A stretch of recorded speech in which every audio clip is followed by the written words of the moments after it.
अमिताभ बच्चन जैसे सुपरस्टार के पास अगर दौलत शोहरत खत्म हो जाए, यकीनन उनकी जगह कोई और भी होता तो उससे भी हार्ट अटैक पड़ सकता। जब अमिताभ बच्चन को अपने बंगले को गिरवी रखना पड़ा था, उन्होंने उम्मीद खो दी थी कि वो कभी इस बंगले को छुटा भी पाएंगे। ये बात सोचते सोचते कभी को अमिताभ बच्चन की हालत बहुत सीरियस हो चुकी है, सदमे में जा चुके थे। उनके लिए ये दिन किसी अटैक से कम नहीं था। अमिताभ बच्चन ने अपने गुजरी गरीबी को याद कर एक दुख शेयर किया। उन्होंने बताया कि हालात कभी भी किसी के बिगड़ सकते हैं, मेरे साथ भी ऐसा हो चुका है। मेरा बंगला गिरवी पड़ गया था और लेन देन वाले हर रोज घर में आकर शर्मिंदा करते थे और यही बातें सोचकर मेरी हालत बहुत सीरियस हो गई थी। लेकिन ऊपर वाले का करिश्मा हुआ और एक डायरेक्टर उनके लिए फरिश्ता बनकर आए और फिर अमिताभ करीब 90 करोड़ का कर्ज चुका पाए थे। अमिताभ ने बताया कि उनकी एक कंपनी का लॉस हो गया था जिसमें बहुत कुछ गिरवी रखना पड़ा था, मेरा घर भी खोने वाला था। अमिताभ बच्चन की इस विपदा में डायरेक्टर यश चोपड़ा का सहारा मिला।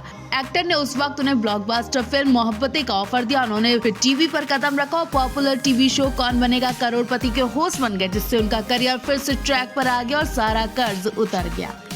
इतनी दौलत शोहरत वाले अमिताभ बच्चन भी कर्ज से घिर चुके हैं। यकीन नहीं होता है कि जिस एक्टर ने पूरे देश दुनिया में अपने अभिनय से जादू चलाया, उसी एक्टर को मदद तक मांगनी पड़ी। जी हाँ, अमिताभ बच्चन भी कभी को बहुत बुरे दौर से गुजर चुके हैं, इतने कि उन्होंने सपनों के आशियाना यानी अपने बंगले को भी गिरवी रख दिया था। छोटा मोटा नहीं बल्कि अमिताभ पर 90 करोड़ का कर्ज था, जिसकी वजह से अमिताभ ने अपना बंगला तक गिरवी रख दिया। उसके बाद लेन देन वाले हर रोज उनके घर कुंडी खटखटाने आते थे और ऐसी बातें करते थे जिससे अमिताभ रोते थे, जलील करते थे, इतने गंदे शब्द बोलते थे कि वो शब्द ही अमिताभ को रुला देते थे। अमिताभ वही सब सोच सोच कर रोते थे। लेकिन इतने बुरे दौर में भी अमिताभ ने हौसला नहीं हारा, हिम्मत नहीं तोड़ी। भगवान ने उनके लिए यश चोपड़ा जी को भेज दिया। उन्होंने अमिताभ को उसी वक्त मोहब्बतें फिल्म ऑफर की और इस फिल्म को करते ही अमिताभ की गाड़ी ट्रैक पर आ गई। उन्होंने अपना बंगला छुटा लिया। अमिताभ ने बताया कि अगर उस वक्त उन्हें मोहब्बतें फिल्म नहीं मिलती तो पता नहीं मदद के लिए उन्हें भीख भी मांगनी पड़ती। अमिताभ ने बताया कि उस वक्त यश चोपड़ा जी उनके लिए डायरेक्टर नहीं बल्कि भगवान बनकर आए थे। शायद हमने कुछ अच्छा ही किया होगा जो मेरे साथ इतना बड़ा उपकार हुआ।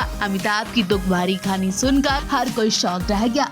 अमिताभ बच्चन से जब एक इंटरव्यू में उस बुरे दौर के बारे में पूछा गया जब उन्हें अपना बंगला गिरवी रखना पड़ा था, तो उन्होंने कई खुलासे किए। बिग बी ने बताया कि उनका घर कुर्क होने वाला था। जब आप निजी तौर पर गारंटी लेते हैं तो आप पर इसका भुगतान करने की जिम्मेदारी होती है। मुझे देनदारों के 90 करोड़ रुपए वापस देने थे जो कि मैं नहीं चुका पा रहा था, जिस वजह से बंगले को गिरवी रखना पड़ा था। बिग बी पर करीब 55 कानूनी मामले दर्ज थे और हर दिन लेनदार उनके घर के बाहर आते और उन्हें जलील करने की कोशिश करते। महानायक ने बताया कि वो लोग जो शुरू में उनकी कंपनी के साथ जुड़ने के रोमांचिक थे, अचानक से उनका मिजाज बदल गया, जो काफी शर्मिंदगी की बात थी। हालात बहुत ही ज्यादा बिगड़ते गए और सब कुछ खत्म होता जा रहा था। अमिताभ पर प्रसार भारती, दूरदर्शन, बैंकों और आर्थिक संसाधनों का पैसा उधार था। उन्हें लोगों ने गलत सलाह दी थी और भरोसा दिलाया था कि ऐसा कुछ भी नहीं होने वाला, जिसकी वजह से वो कुछ पर्सनल गारंटी पर हस्ताक्षर करने को तैयार हो गए थे।